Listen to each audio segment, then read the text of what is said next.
क्या 14 वर्ष बाद केवल राम ही आए थे? क्या उनसे ज्यादा कष्ट सहने वाली मेरी मां सीता नहीं लौटी थी? भारतेश्वरी माता वापस नहीं आई थी? क्या अयोध्या को उनके आगमन पर प्रसन्न नहीं होना चाहिए था? इसलिए मैंने राम पर गीत लिखा। मैंने लिखा कि लंका में रावण की पराजय के बाद विभीषण के अतिथि गृह में संध्या के समय जब पहली साँझ बिताई भगवान राम ने और सीता ने एक साथ, तो शाम के समय भगवान ने माता के मुख की तरफ देखा।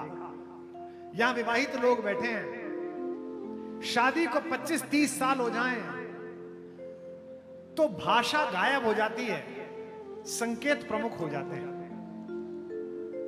शाम के समय बैठे बैठे अचानक पति यूं करके देखता है और पत्नी नीचे फोन कर देती है, रसोइये को कॉफी बना लाओ।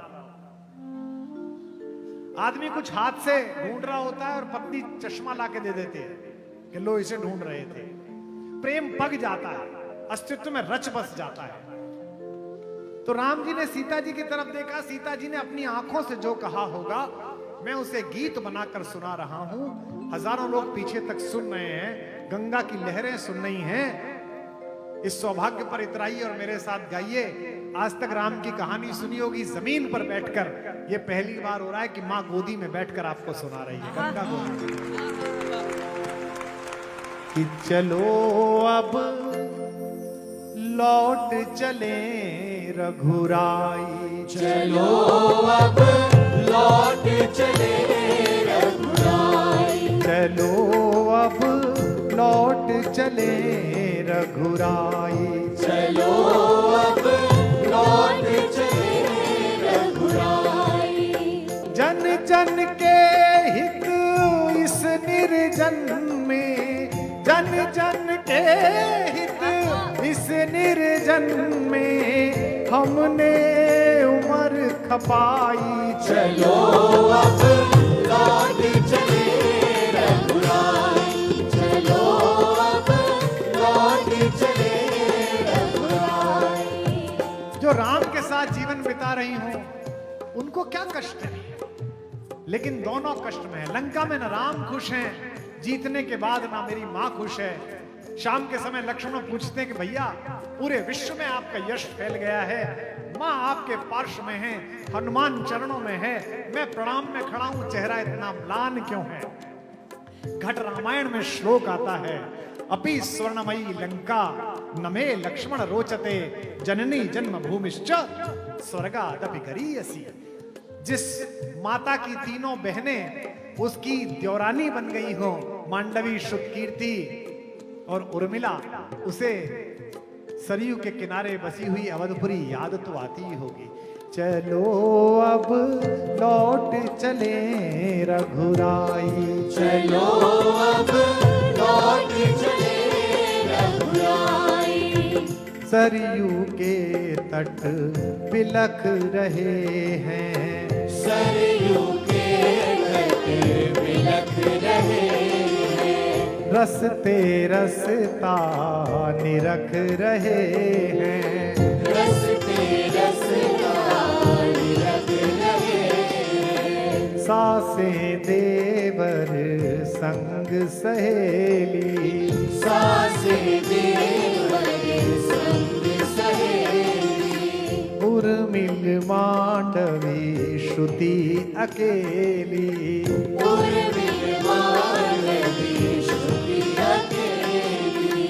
साथ तुम्हारे सुख बरसा पर, साथ तुम्हारे सुख बरसा पर, अवधपुरी की मुझको निस दिन यादें बहुत सताई। चलो अब लौट चले रघुराई, चलो अब लौट चले रघुराई, चलो अब लौट चले रघुराई, चलो अब लौट चले रघुराई। राम मन गए तो किस लिए गए? इसलिए कि देवता चाहते थे, दुनिया चाहती थी। लेकिन इस भारत की महिलाओं का चरित्र माता सीता की कहानी से प्रभावित है। ये जितने व्यापारी बैठे हैं अपनी पत्नियों के साथ, इस वाले प्लॉट को बेच देने में फायदा है जी, जरा सिग्नेचर कर दो। सिग्नेचर सिग्नेचर कर देती है। इस वाले शेयर को बेचने में फायदा है, सिग्नेचर कर दो, सिग्नेचर कर देती है। इस वाले को खरीदने में फायदा है, सिग्नेचर कर दो, सिग्नेचर कर देती है। किसी ने नहीं पूछा, पता ही नहीं है। पति जो कर रहा है ठीक ही कर रहा होगा, पत्नी जो कर रही है घर में वो ठीक ही कर रही होगी। इस लोक मंगल की धारणा के कारण ही भारत का दाम्पत्य जीवन मां सीता और राम की कहानी से प्रेरित होकर चलता है। देवों का दुनिया का सपना, देवों का दुनिया का सपना, तुमने मान लिया था अपना, तुमने मान लिया था अपना। ये सीता कह रही है। देवों का दुनिया का सपना, देवों का दुनिया का सपना, तुमने मान लिया था अपना, तुमने मान लिया था अपना। पर मेरी सांसों ने माना, पर मेरी सांसों ने माना, केवल नाम तुम्हारा जपना, केवल नाम तुम्हारा जपना। शंका तो किसी बात पर कर लो। मेरे को जहाज में मिल गया एक, दिल्ली में तो बड़े ज्ञानी है साहब, आप लोग तो बच गए। इतने सारे ज्ञानी है कि हमने घेर के उनका विश्वविद्यालय बना रखा है। एक मुझे प्रोफेसर मिला, वो मुझसे कह रहा था, जहाज में मिल गया, होगा 30-32 साल का। बोला साहब आप अच्छे खासे आदमी थे, ये राम वाम पे क्यों बोलने लगे? मैंने कहा भैया राम वाम नहीं होता, राम इधर है वाम तू है, अलग अलग है दोनों। मैं राम पे बोलता हूं।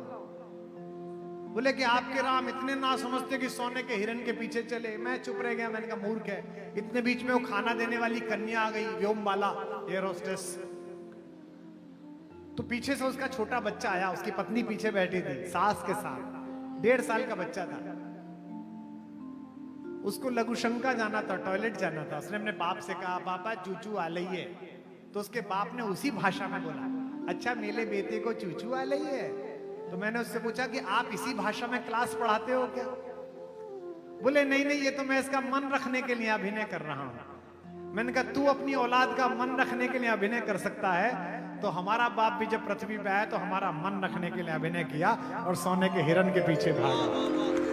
पर मेरी सांसों ने जाना, पर मेरी सांसों ने जाना, केवल नाम तुम्हारा जपना, केवल नाम तुम्हारा जपना। भाग्यहीन जग कुछ भी माने, मैं जानी या बस तुम जाने, सोने के माया मृग पीछे, सोने के माया मृग पीछे, प्रभुता क्यों बोराई। चलो अब लौट चले रघुराई, चलो अब लौट चले रघुराई, चलो अब लौट चले रघुराई, चलो अब।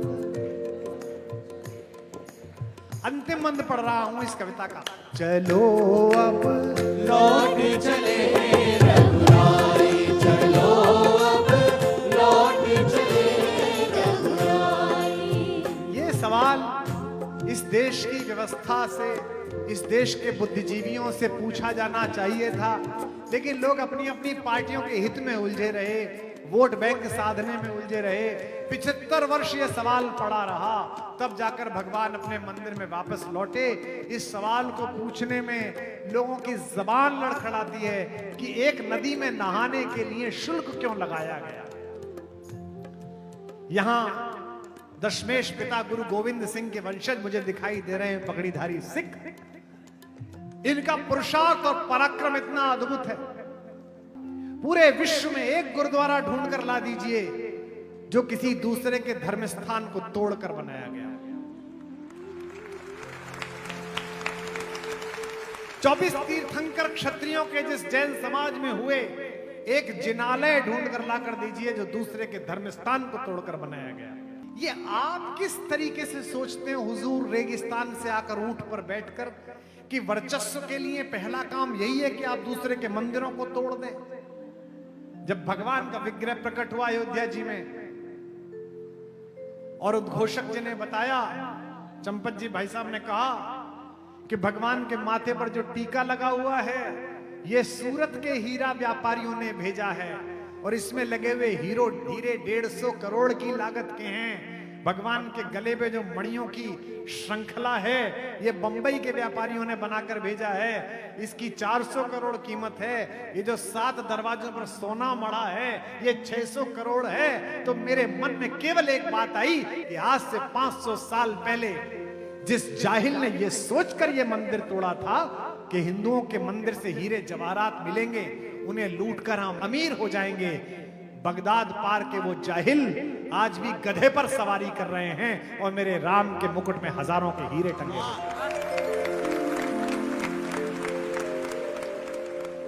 तुमने सबको महल दिलाए, तुमने सबको महल दिलाए।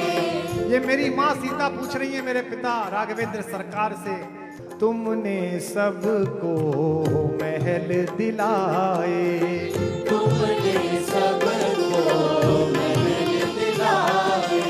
कहाँ किसी के भवन गिराए, कहाँ किसी के भवन गिराए। फिर क्यों जग के असुर पक्ष ने, फिर क्यों जग के असुर पक्ष ने हम दोनों के धाम डहाए, हम दोनों के नाम गाए। 5 सदी तक सब व्याकुल थे, 5 सदी तक सब व्याकुल थे। तुम उनके दुख में आकुल थे, तुम उनके दुख में आकुल थे। आज उन्हीं प्रभु के प्यारों ने, आज उन्हीं प्रभु के प्यारों ने कैसी अवध सजाई। चलो अब लौट चले रघुराई। चलो अब लौट चले रघुराई। चलो अब लौट चले रघुराई। चलो अब लौट चले रघुराई। चलो अब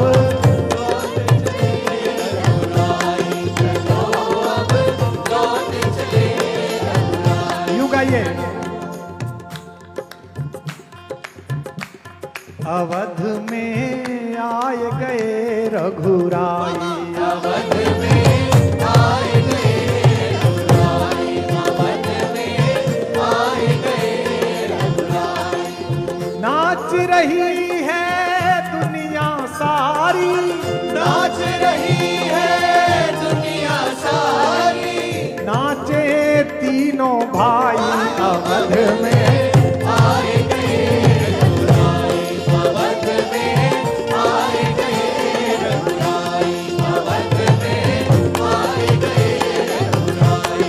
अवध में आए गए रघुराई। और श्याम रामचंद्र भगवान की जय। ऐसा अद्भुत दृश्य रहा होगा जब पहली बार वनवास में जाने के बाद इतने दिन बाद भरत को दूर से आता हुआ देखा होगा। कवि ने कल्पना की, नंगे थे पांव बावले के, कीचड़ मिट्टी में लिसे हुए, कुछ कुछ बह रहा रक्त भी था, कंकड़ भी थे कुछ चुभे हुए, वह व्याकुलता थी बढ़ने की, धनु कहीं कहीं पर तीर गिरा, मही पर तरकश के साथ साथ मुनियों वाला वह चीर गिरा। बावला चाहता है पहले रघुबर को शीश झुका लूं मैं, रघुवीर चाहते हैं पागल को पहले गले लगा लूं मैं।